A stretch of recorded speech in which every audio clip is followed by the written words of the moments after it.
దేశంలో ఎక్కడా లేని విధంగా ఏకకాలంలో 2 లక్షల రూపాయల రుణమాఫీ 33,000 కోట్ల రూపాయలు అమలు చేసిన ఘనత రాష్ట్ర ప్రభుత్వానికి దక్కిందని ప్రభుత్వ విప్ ఎమ్మెల్యే జాటోతు రామచంద్ర నాయక్ కొనియాడారు.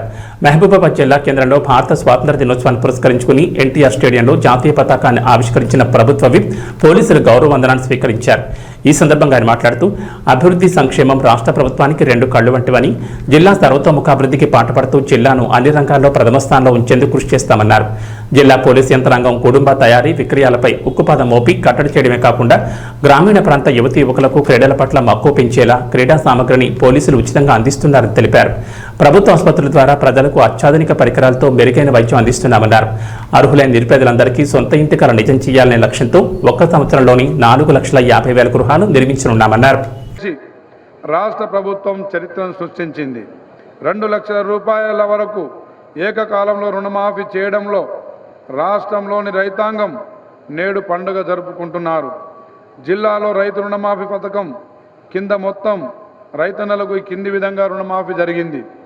మొదటి విడతలో 27,652 మంది రైతులకు గాను 156 కోట్లు రుణమాఫీ జరిగింది.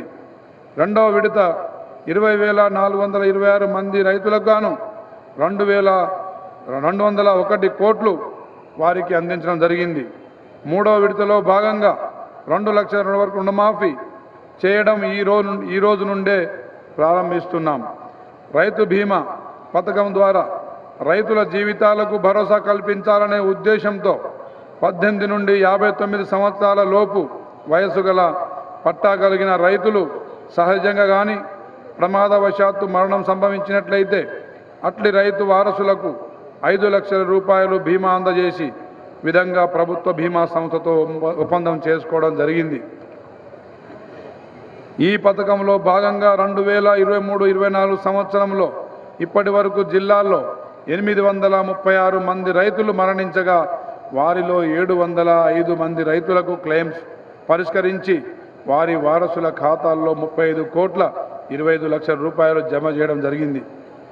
మండలానికి ఒకటి రైతు వేదికలతో వీడియో కాన్ఫరెన్స్ యూనిట్లు జిల్లాల్లో 16 రైతు వేదికలలో మండలానికి ఒకటి చొప్పున వీడియో కాన్ఫరెన్స్ సిస్టంలు 59 లక్షల పెట్టుబడితో ఏర్పాటు చేయడం జరిగింది. ఇందులో రైతులకు వ్యవసాయ శాస్త్రవేత్తల సలహాలు సూచనలు అందజేయుటకు గాను దూరవాణి సమావేశాలు నిర్వహించుటకు రైతు వేదికల్లో వీడియో కాన్ఫరెన్స్ యూనిట్ల ఏర్పాటు చేయడం జరిగింది. ఉద్యాన పట్టు పరిశ్రమల ద్వారా జిల్లాలో అనువైన నేలలు, వాతావరణం తదితర పరిస్థితులు, అన్ని రకాల ఉద్యాన పంటలు, ఆయిల్ పామ్, కూరగాయలు, పూలు, మల్బరీ తదితర వాటిని పండించడానికి అనుకూలంగా ఉన్నవి. మల్యాల గ్రామంలో ఉద్యాన పరిశోధన స్థానంలో ఉద్యాన కళాశాల, కృషి విజ్ఞాన కేంద్రాలు ఉన్నవి. ఇక్కడ ఉన్న శాస్త్రవేత్తల ద్వారా విస్తరణ సిబ్బందికి మరియు రైతుల పంటల సాగుపై పలు సాంకేతిక సలహాలు అందించబడుతున్నాయి. పంట మార్పిడి చేసి మార్కెట్ డిమాండ్ ఉన్న అరటి, బొప్పాయి, జామ, నిమ్మ, మామిడి, సపోటా, ఆయిల్ పామ్, కూరగాయలు, మల్బరీ, నూతన పంటలైన డ్రాగన్ ఫ్రూట్స్ తదితర పంటలు 1,00,000 ఎకరాల్లో మన జిల్లాలో సాగు చేస్తున్నారు. అభివృద్ధి దృష్ట్యా ఎస్ఎఫ్సి అదేవిధంగా 15th ఫైనాన్షియల్ ద్వారా 2024-25 సంవత్సరంలో 8,13 లక్షల రూపాయలు గ్రామ పంచాయతీ నిధులకు విడుదల చేయడం జరిగింది. ఏజెన్సీ ప్రాంత యువకులకు క్రీడా సామాగ్రి అందిస్తూ ప్రజలకు మరింత చేరువ అవుతున్నారు.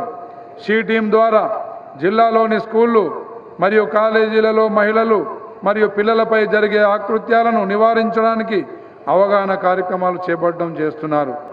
ఈ సందర్భంగా జిల్లా అభివృద్ధిలో తమ వంతు సహకారం అందిస్తూ భాగస్వాములవుతున్న ప్రజాప్రతినిధులకు, అధికారులకు శుభాభినందనాలు. పాత్రికేయ సోదరులకు మరియు ప్రతి ఒక్కరికి మరొకసారి స్వాతంత్ర దినోత్సవ శుభాకాంక్షలు తెలియజేస్తున్నాను. జై హింద్, జై తెలంగాణ.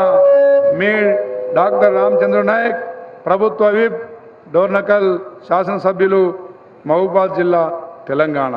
Thank you.